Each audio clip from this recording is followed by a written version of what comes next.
Hi, it's Nicole Moore here with another Flirty Friday video. This is a serious topic and it's about how to tell if you're in an abusive relationship and what to do about it. So this is kind of like a little fireside chat. I'm here in New York City, sitting on a bed, just connecting with you because more than anything, I want you to know that you're not alone. If you're watching this video, you may already have an indication that the person you're with is abusive. And if that's true, that's serious. And I want to help you identify the key warning signs and then show you what to do about it. Now, I want to say something. If you're in an abusive relationship, and it can be slightly abusive to horribly abusive, chances are you probably will not leave today. Chances are you need to hear information like this to prepare you, to make you ready. So just know that I'm not going to tell you you need to leave right away because I respect your free will choice.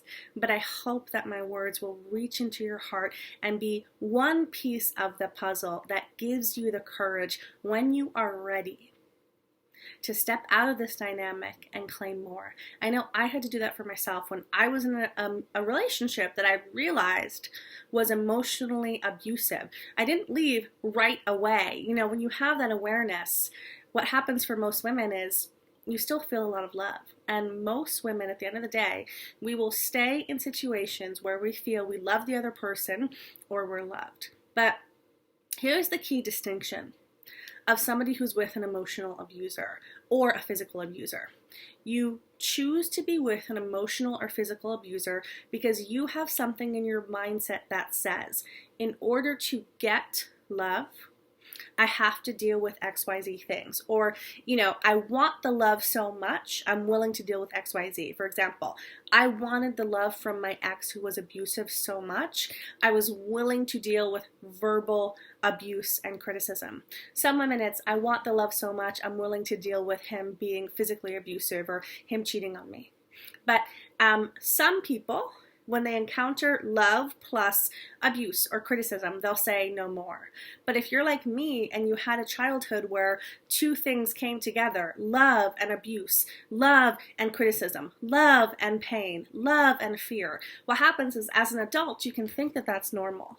And the reason I'm making this video is because I've seen too many women lately thinking that it's normal to be with a man who criticizes you, thinking that it's normal to be with a man who makes you wrong, thinking it's normal to be with a man who you are afraid of, thinking it's normal to be with a man who makes unwanted sexual advances on you. And I'm here to tell you that that is not normal. And the part of you that needs to understand that isn't your rational brain, it's your little girl. So I want you to ask yourself this right now. When I grew up, did I believe that I had to put up with certain things that were actually unwanted in order to get one or more of my parents' love? So, for example, I have to put up with my dad's working all the time and he's not available, and I have to put up with getting little crumbs of his attention to get the love. Or, you know, my mom is very critical and she's always making me wrong and I have to put up with that to get love. Ask yourself, as a child, what did I believe I had to put up with to get love? Another way to say that is, you know, if you didn't get pure, unconditional love, most people haven't. What else was mixed in? So the journey as an adult is to get that everything that you think should be mixed in with love because you experienced that as a child shouldn't. A loving relationship is meant to be that. So you're meant to feel adored in a relationship. You're meant to feel safe. You're meant to feel seen. And you're meant to feel appreciated. And if you're not in that relationship, I want you to take a moment and ask yourself now, what is my highest vision? What is my highest vision for a relationship? What would I truly choose? And then ask yourself, what am I living right now? Is it my highest vision, or is it the version of love that I believe is the truth based on my past experience? So for example, I believe I should be with an unavailable man because, you know, somebody in my family was, and that's just how love is. Or I should be with a criticizer or abuser. So how can you tell if you're with someone abusive? It's simple. You feel wrong and you feel unsafe. You feel wrong and you feel unsafe. So if you're made wrong for how you are, for how you speak, for what you do, that's a key indicator of abuse. And if you're made to feel unsafe, that's a key indicator of abuse. It really comes down to those two things. So whether it's, negative words, emotional abuse, physical abuse, sexual abuse, what I want you to hear is that being unsafe and being made wrong have nothing to do with love. They're the exact opposite of love.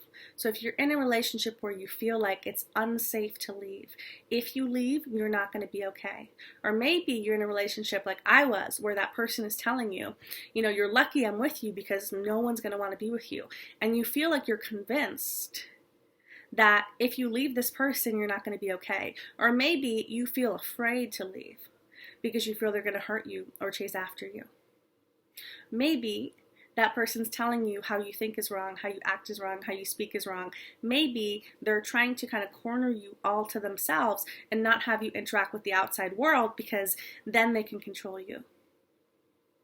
If you're watching this and you're still watching this, you're probably in one of these situations. So I want you to ask yourself, how actually unsafe do I feel with this person? How unsafe do I feel? And how made wrong do I feel? And is that the highest vision? So what got me to leave the abusive relationship was when I realized that there was no real love there. That was the thing for me. It wasn't cheating on me multiple times. It wasn't all of the times that I had endured negative words. It was when I realized that it wasn't real love. And that's why I made this video.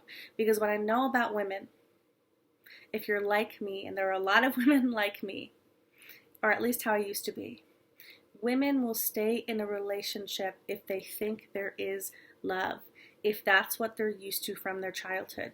If you're used to taking love with pain or fear or abuse.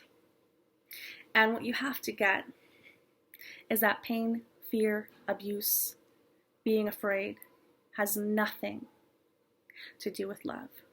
So I hope this video helps wake you up and shake you up to the fact that the relationship that you're in that you think is so loving may not truly be. But the good news is there is that voice of love within. It saved me. My love for myself saved me. And when I finally got that it wasn't about winning this abuser's love, in my case my ex, it was about getting my own love, so I could create the love I had always dreamed of. I did that. And I know the same thing is possible for you.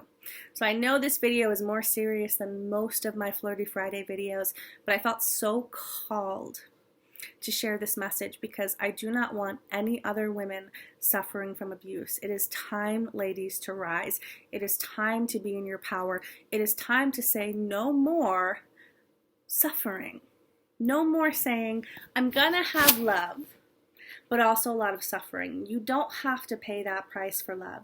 You don't have to pay the price of abuse, criticism, and feeling afraid for love. So we are a resource for you here at LoveWorks. If you feel that you're in an abusive relationship, reach out to us. We're happy to help. There's so many resources on the internet. The point is, don't isolate and know that you're not alone. I hope you've enjoyed this video, and if you're in a situation where you're feeling abuse, I hope again that these words be one little piece to the puzzle to help you when you're ready, choose to leave and say no more. You deserve way more love than this.